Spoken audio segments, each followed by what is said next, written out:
हमने शहर को दी एक नई पहचान, हम हैं सिंघानिया बिल्डकॉन।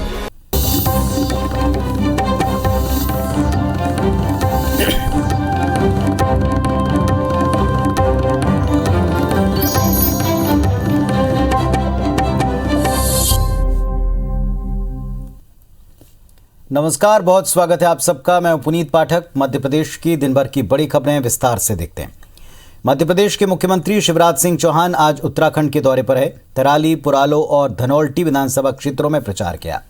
थराली में बीजेपी प्रत्याशी भूपाल राम टमटा और पुरालो में दुर्गेश्वर लाल, जबकि धनौल्टी में प्रीतम पंवार के पक्ष में सभा की। डोर टू डोर कैंपेन कर जीत का आशीर्वाद मांगा। मुख्यमंत्री शिवराज ने लगातार प्रचार किया। 10 और 11 फरवरी को मुख्यमंत्री एक बार फिर उत्तराखंड के दौरे पर रहेंगे। आने वाले दिनों में यूपी, पंजाब में चुनावी सभा को संबोधित करेंगे।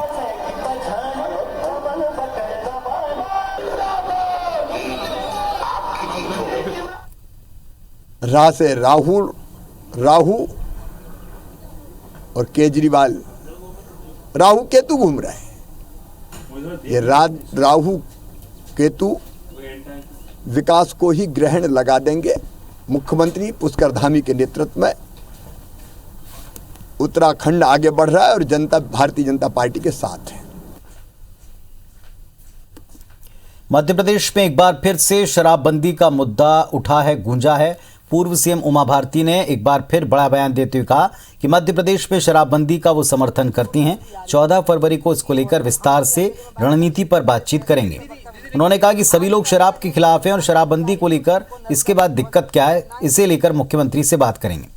इधर कांग्रेस ने भी उमा भारती के बयान का समर्थन किया। कांग्रेस ने सवाल उठाया, उमा भारती सीएम शिवराज और वीडी शर्मा को संत बता रही, अगर सरकार को साधु संत चला रहे हैं तो शराबबंदी को लेकर दिक्कत क्या है? शराबबंदी पर सरकार को अपना स्टैंड क्लियर करना चाहिए।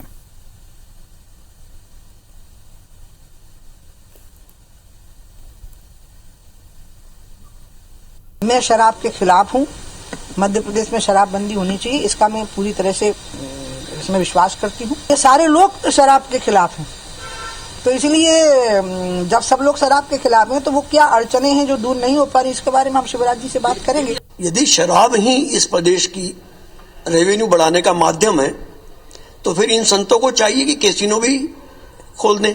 उमा भारती जी शराबबंदी के खिलाफ, तो मैं व्यक्तिगत तौर पर उस आंदोलन में शामिल होऊंगा। उमा भारती जी इनकी ही पूर्व मुख्यमंत्री, जब वो कह रही है कि शराबबंदी होना चाहिए तो अपना स्टैंड शिवराज जी को देना है। कांग्रेस शराबबंदी का समर्थन करेगी, नशे के खिलाफ मूवमेंट करेगी। कार निर्माता कंपनी हुंडई के विवादित ट्वीट के बाद में इस पर लगातार विवाद बढ़ा। मध्य प्रदेश के गृह मंत्री डॉक्टर नरोत्तम मिश्रा ने हुंडई की जताते हुए हुंडई कार के बायकॉट का समर्थन किया। गृह मंत्री ने कहा कि हुंडई ने जो कुछ किया, जो कहा, वो आपत्तिजनक है। कंपनी को इस पर खेद व्यक्त करना चाहिए, वरना भारत की जनता अगर मन बना ले तो फिर उसका सामान नहीं खरीदती। कंपनी ने ट्विटर पर #बायकॉट हुंडई ट्रेंड होने की बात सफाई देते हुए कहा कि वो भारतीय राष्ट्रवाद का सम्मान करती है। कंपनी ने भारत को हुंडई ब्रांड के लिए दक्षिण कोरिया के बाद दूसरा घर करार दिया। साथ ही कहा, हमें ऐसे पोस्ट से जोड़ा जा रहा है जिससे हमारा कोई लेने देना नहीं है।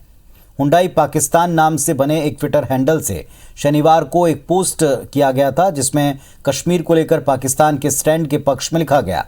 हालांकि वो हैंडल वेरीफाइड नहीं है, लेकिन पोस्ट सोशल मीडिया पर वायरल होने के बाद यूजर्स ने ट्विटर के साथ साथ बाकी सोशल प्लेटफॉर्म्स पर #बायकॉट हुंडई ट्रेंड करने लगा।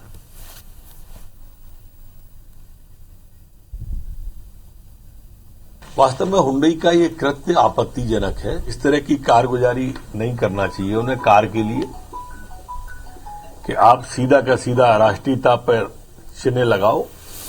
मेरे ख्याल से उन्हें खेद व्यक्त करना चाहिए। इस तरह की कारगुजारी फिर न हो, अन्यथा भारत की जनता जब मन बना लेती है तो फिर खरीदती ही नहीं है सामान। मध्य प्रदेश कांग्रेस अपने घर घर चलो अभियान को प्रभावी बनाने की कवायद में जुटी और इसको लेकर अपने कार्यकर्ताओं को ट्रेनिंग दे रही है। कार्यकर्ताओं को बीजेपी के आरोपों का सामना करने और जनता के बीच जाकर उसके जवाब देने के टिप्स दिए। जन जागरण अभियान के तहत कांग्रेस ने आज जबलपुर में कार्यकर्ताओं का ट्रेनिंग कैंप लगाया, जिसमें बीजेपी के चुनावी वायदों के खिलाफ, महंगाई, बेरोजगारी के मुद्दे पर बात करने और कांग्रेस शासनकाल में जनहित के कामों को जनता तक पहुंचाने को लेकर टिप्स दिए हैं। जबलपुर के प्रशिक्षण शिविर में पूर्व मंत्री और कांग्रेस विधायक पीसी शर्मा शामिल हुए, जिन्होंने कहा कि इस ट्रेनिंग के बाद कार्यकर्ता घर घर चलो अभियान में बीजेपी के फैलाए भ्रम को दूर करने का काम करेंगे। पीसी शर्मा ने दावा किया, प्रदेश में कांग्रेस की स्थिति साल 2018 से और बेहतर है।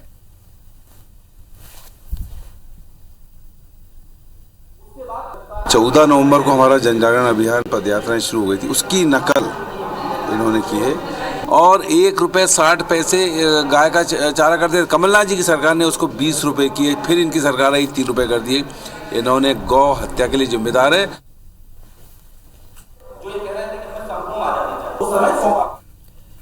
प्रदेश के गृह मंत्री और इंदौर जिले के प्रभारी मंत्री डॉक्टर नरोत्तम मिश्रा ने बीजेपी कार्यालय में बूथ विस्तार और समर्पण निधि को लेकर बैठक की और इस दौरान कई कार्यक्रमों में शामिल हुए।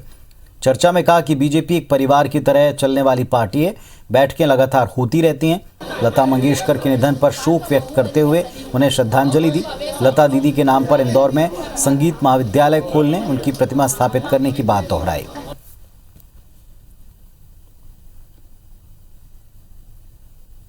भारतीय जनता पार्टी परिवार की तरह चलती है और सतत संपर्क पर बैठकें होती रहती है। बूथ विस्तार का कार्यक्रम है, समर्पण निधि की बात है, ये सारे विषय आज की बैठक में है। स्वाभाविक रूप से भारतीय जनता पार्टी एकमात्र ऐसा दल है जो कार्यकर्ता के समर्पण से चलता है। भोपाल से बीजेपी सांसद प्रज्ञा सिंह ठाकुर को अश्लील वीडियो कॉल करके फंसाने की कोशिश की गई। सांसद को ये कॉल रविवार शाम को 2 अनजान नंबरों से आए। जब सांसद ने वीडियो कॉल डिस्कनेक्ट कर दिया तो कॉल करने वाले ने रिकॉर्डेड वीडियो भेजकर रुपए मांगे। जब सांसद प्रज्ञा ने रुपए देने से इनकार कर दिया तो आरोपियों ने अपशब्द कहते हुए उन्हें जान से मारने की धमकी दी। सांसद प्रज्ञा ने देर रात टीटी नगर थाने में इस बात की शिकायत की। पुलिस ने छेड़छाड़, गाली गलौच और जान से मारने की धाराओं में एफआईआर दर्ज कर आरोपी की तलाश शुरू कर दी। पुलिस का कहना है कि नंबर्स को ट्रेस करने के लिए साइबर सेल की मदद ली जा रही है। मामला सांसद से जुड़ा है, लिहाजा इसकी जांच के लिए क्राइम ब्रांच को लगाया गया। विशेष दल बनाकर इसकी जांच करवाई जा रही। जल्दी आरोपियों को पकड़ने का दावा है। प्रकरण में जो जानकारियां प्राप्त हुई है उस पर तत्काल ही पुलिस ने विशेष दल का गठन किया, जिसमें साइबर की टीम, क्राइम की टीम और थाने की टीम, ये तीनों टीमों को इस पे लगाया गया है और तीनों टीमों द्वारा जो भी संदेही के संबंध में जानकारी मिली है उसको कलेक्ट किया जा रहा है। अपराधी की पहचान के संबंध में या उसके नंबरों के संबंध में भी जांच जारी है। मध्य प्रदेश में बिजली के दाम एक बार फिर बढ़ाने की कवायद है। एमपी पावर मैनेजमेंट कंपनी ने राज्य विद्युत नियामक आयोग में एक याचिका दायर कर बिजली के दाम बढ़ाने की मांग की। पावर मैनेजमेंट कंपनी ने साल 2020-21 में 4,981 करोड़ रुपए का घाटा दिखाया और इसकी भरपाई के लिए बिजली के दाम बढ़ाने की मांग की। तकनीकी भाषा में कहें तो कंपनी ने राज्य विद्युत नियामक आयोग में ट्रू अप यानी कि सत्यापन याचिका दायर की, जिसमें आकलन से 5,000 करोड़ रुपए ज्यादा का घाटा बताकर बिजली के दाम बढ़ाने की डिमांड की। आयोग ने कंपनी की याचिका पर 8 फरवरी तक जनता से आपत्तियां मांगी हैं। 22 फरवरी को आपत्तियों पर सुनवाई होगी। बिजली के दाम बढ़ाने पर इसके बाद ही कोई फैसला होगा। वहीं जबलपुर में बिजली मामलों के जानकार राजेंद्र अग्रवाल ने कंपनी की याचिका पर 20 बिंदुओं पर अपनी आपत्ति आयोग को भेजी है। पास सरप्लस बिजली है। इनने सत्यापन याचिका में सरप्लस बिजली के कारण 3224 करोड़ रुपए का जो इनको नुकसान हुआ है उसको पूर्णतः छुपा लिया गया है और वह उपभोक्ताओं से वसूल करने के लिए याचिका आयोग में दायर की है, जिस पर 8 तारीख तक आयोग ने आपत्तियां बुलाई हैं और जिस पर 22 फरवरी को जनसुनवाई आयोजित की गई है। भोपाल के हमीदिया अस्पताल में हुए अग्निकांड और बच्चों की मौत के मामले में अब तक दोषियों पर एफआईआर दर्ज न किए जाने को हाईकोर्ट में चुनौती दी गई। भोपाल से कांग्रेस विधायक आरिफ मसूद ने इस मामले में हाईकोर्ट में याचिका दायर की। विधायक मसूद की याचिका पर सुनवाई करते हुए जबलपुर हाईकोर्ट ने राज्य सरकार को नोटिस जारी किया।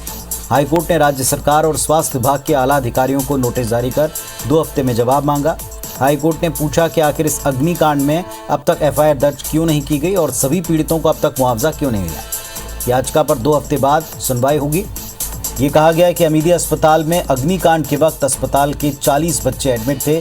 10 बच्चों की मृत्यु हो गई और 30 बच्चों ने कुछ दिन बाद इलाज के दौरान दम तोड़ा। सरकार ने केवल 11 बच्चों को मुआवजा दिया है, बाकी बच्चों की मौत पर परिजनों को कोई राशि नहीं मिली है। तो हमने इस पिटीशन के माध्यम से निवेदन किया पीआईएल में कि उन पे परिवारजनों को मुआवजा दिया जाए और एक हाई पावर कमेटी कॉन्स्टिट्यूट की जाए और जो जिम्मेदार व्यक्ति हैं उनके खिलाफ एफआईआर दर्ज की जाए और सेफ्टी नॉर्म्स का जिन्होंने पालन नहीं किया है उनको तुरंत उनके पद से अलग किया जाए। उच्च न्यायालय के मुख्य न्यायाधीशपति ने मोशन हियरिंग में इसको स्वीकार किया है और संबंधित लोगों को नोटिस जारी करते हुए 2 हफ्ते के अंदर जवाब पेश करने का आदेश दिया है इन्होंने। मध्य प्रदेश में एमएसपी पर गेहूं की खरीदी के लिए पंजीयन शुरू हो चुका है। राज्य सरकार ने किसानों से अधिक पंजीयन करवाने की अपील की।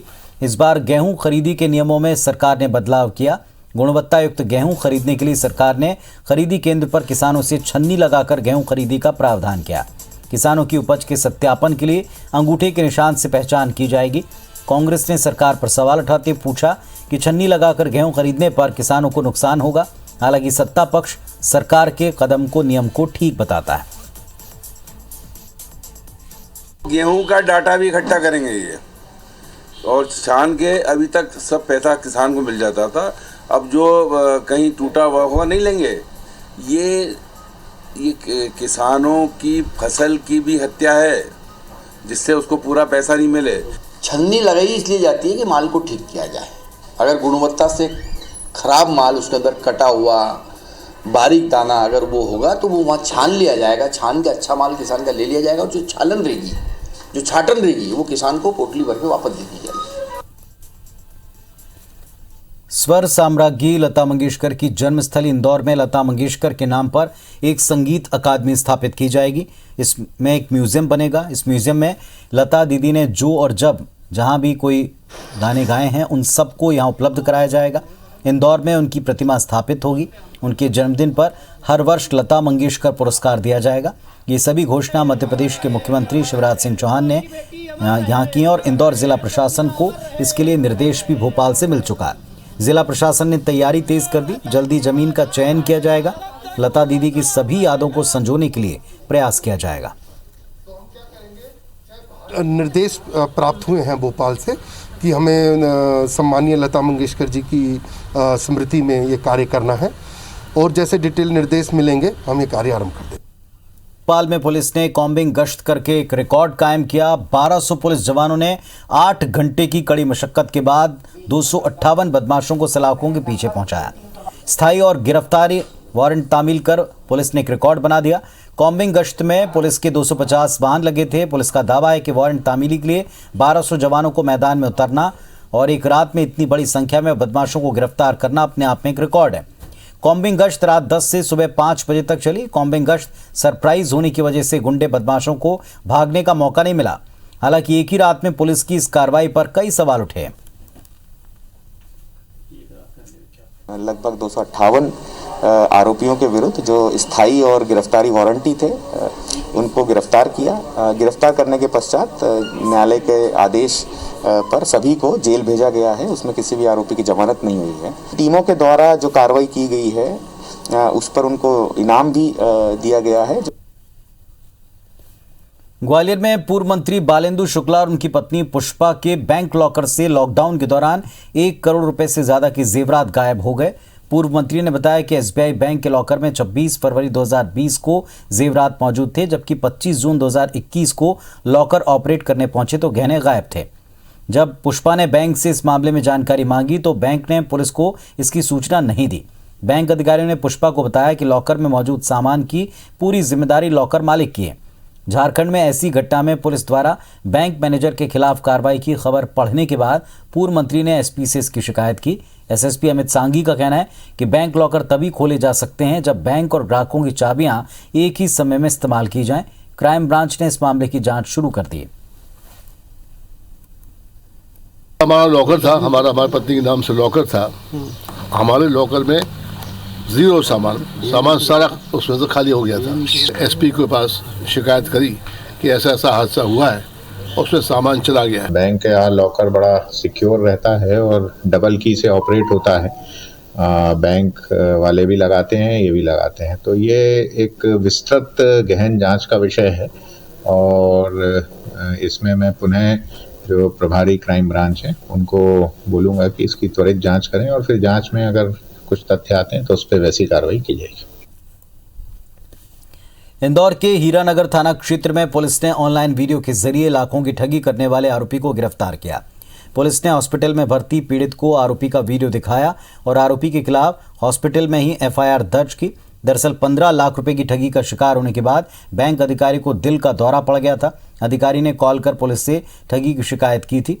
पुलिस ने मामले की गंभीरता को देखते हुए शेयर मार्केट के नाम पर धोखाधड़ी करने वाली एडवाइजरी फर्म के मालिक को गिरफ्तार कर लिया। 15 लाख की धोखाधड़ी के शिकार हरिशंकर धवन कई दिनों से परेशान थे। शेयर मार्केट से जुड़ी एक फर्म ने धवन के साथ 15 लाख रुपए निवेश करने के नाम पर धोखा कर दिया। इससे परेशान धवन को हार्ट अटैक आ गया। पीड़ित की शिकायत पर पुलिस ने आरोपी को पहले तो हिरासत में लिया और फिर हॉस्पिटल जाकर वीडियो कॉल के जरिए पीड़ित को आरोपी का वीडियो दिखाया। इसके बाद उसके खिलाफ एफआईआर दर्ज की। इस कार्रवाई के बाद पीड़ित ने पुलिस की कार्रवाई की तारीफ की। आने वाले दिनों में लगातार मॉनिटरिंग हो रही है। पुलिस एक बेहतर प्रोएक्टिव होकर के बेहतर ढंग से जो काम कर रही है उसका एक बेहतर उदाहरण है और उम्मीद है कि इसमें लगातार और सुधार होगा। पुलिस और नए उच्च मापदंडों के और गुणवत्ता के मापदंडों के साथ लगातार उभर कर सामने आएगी। जबलपुर की गन कैरेज फैक्ट्री यानी कि जीसीएफ के junior works manager SC Khatua की मौत की अनसुलझी गुत्थी को अब forensic medical legal expert doctor D K. Satpathy सुलझाएंगे। इस सिलसिले में डॉक्टर सतपथी जीसीएफ फैक्ट्री के पास पाट बाबा पहाड़ी पर उस जगह पहुंचे जहां एससी खटुआ की लाश मिली थी। इस दौरान उन्होंने घटनास्थल का बारीकी से निरीक्षण किया। पुलिस की एसआईटी की मौजूदगी में इसे रिक्रिएट किया। इस दौरान डॉक्टर सतपथी ने सीन रिक्रिएट करते हुए मौके पर कई सवाल किए। उन्होंने अब तक की गई जांच और उससे जुड़े सभी सबूतों का अवलोकन किया। Doctor D K. सतपथी की माने तो एससी खटुआ हत्याकांड में साइंटिफिक ओपिनियन अलग अलग दिए गए, जिनमें कुछ कमियां भी हैं, क्योंकि हत्याकांड से जुड़े सबूतों को जिन डॉक्टर्स ने पहले देखा उसकी उन लोगों ने अलग तरह से व्याख्या की। डॉक्टर से भी हत्याकांड से जुड़े पहलुओं पर बात की जाएगी। 3 साल पहले 5 फरवरी 2019 को एससी खटुआ का रक्त रंजित शव पाट बाबा की पहाड़ी पर मिला था, लेकिन 3 साल बीत जाने के बाद भी जबलपुर पुलिस और एसआईटी हत्यारों तक नहीं पहुंच पाई। पुलिस वाले तो इसे आत्महत्या की ओर इंगित कर रहे थे, क्योंकि 100 परीक्षण में चोट आया, इसीलिए हत्या का रूप ले लिया है। इसीलिए हत्या का रूप ले लिया। अब दोनों को चीज देखते हैं। सिर्फ मुझे ये अंदाज लगाना था कि आदमी कहां पर था, तो बॉडी कहां मिली और खून कहां पर था। बस ये खून भी नहीं मिला मुझको, सिर्फ उसी चीज को देखने की। ग्वालियर में डीआरडीई के लैब शिफ्टिंग का मामला लगातार टलता जा रहा है। हालात ये कि सिटी सेंटर की 200 संपत्तियों को पूर्ण सुरक्षा के लिए अब तक डीआरडीई की प्रयोगशाला के विस्थापन का काम शुरू नहीं हुआ। 8500 करोड़ रुपए की इस अचल संपत्ति को सुरक्षित करने के लिए शासन ने महाराजपुरा में 140 एकड़ भूमि हस्तांतरित की है। बीते साल अगस्त में हस्तांतरण की प्रक्रिया पूरी होने से पहले प्रशासनिक दल ने सीमांकन किया था और इसके बाद से करीब 6 महीने का समय बीत चुका है। आवासीय और व्यावसायिक क्षेत्र के रहवासी और व्यवसायियों को डीआरडीई की प्रयोगशाला के निर्माण के लिए रक्षा मंत्री के हाथों होने वाले भूमि पूजन का इंतजार है। इसे लेकर कांग्रेस ने राज्य सरकार को घेरा है। डीआरडी की जो शिफ्टिंग महाराजपुरा के पास की गई है, उसकी जमीन का भी अलॉटमेंट हो चुका है, स्वीकृति भी हो चुकी है। जितना पैसा उस पर खर्च करना है वो राशि की भी स्वीकृति प्रदान हो चुकी है। हमारे नेतृत्व की जो तारीख फाइनल हो जाएगी भूमि पूजन की, उसके बाद में काम प्रारंभ हो जाएगा। अगर डीआरडीओ लैब शिफ्टिंग का सवाल है, मुझे लगता है एक बहुत महत्वपूर्ण विषय था और इसको खूब प्रसारित किया गया। तकरीबन 900 प्रॉपर्टीज जो है इसके चक्कर में उनके टाइटल और वे संशय का जीवन जी रहे हैं, क्योंकि सारी की सारी क्लियरेंस हो चुकी है, डीआरडीओ की सारी तैयारी हो चुकी है। सिर्फ और सिर्फ मात्र प्रचार प्रसार के लिए मुझे लगता है कि ये विलंब हो रहा है। नर्मदा जयंती पर मध्य प्रदेश में आज से 2 दिवसीय नर्मदा महोत्सव की शुरुआत हो चुकी है। 8 फरवरी यानी कल सीएम शिवराज उत्सव में शामिल होंगे। होशंगाबाद में मुख्य समारोह आयोजित होगा। सेठानी घाट पर बने जलमंच पर करीब शाम 6 बजे मंगलवार को सीएम शिवराज मां नर्मदा का अभिषेक और आरती करेंगे। साथ ही होशंगाबाद के नर्मदापुरम नाम की आधिकारिक घोषणा भी करेंगे। गृह मंत्री ने प्रदेश की जनता को नर्मदा जयंती की बधाई देते हुए कहा कि हमारी सरकार ने नर्मदा मैया को जीवित इकाई माना है। मैंने नर्मदा के किनारे को जिलों के लिए आईजी को निर्देश दिया कि नर्मदा जयंती के अवसर पर संपूर्ण तैयारी, ट्रैफिक व्यवस्था और घाटों पर सुरक्षा की व्यवस्था करें। मैंने जो नर्मदा किनारे के आईजी हैं, चाहे वो जबलपुर के हों, वो भोपाल, होशंगाबाद के हों, इंदौर के हों, सभी को कहा है कि सख्त वहां पर कोई ट्रैफिक में दिक्कत ना आए। किनारों पर, घाटों पर जो नमन करने के लिए मां को आते हैं, वहां कोई दिक्कत ना हो। सावधानी डिजास्टर की, घटने की, इन सब पे टीकी नजर पुलिस की होना चाहिए। ऐसे सभी आईजीओ को मैंने निर्देश दिए। तो इस बुलेटिन में फिलहाल इतना ही। खबरों अपडेट्स के लिए आप देखते रहें IBC 24। नमस्कार।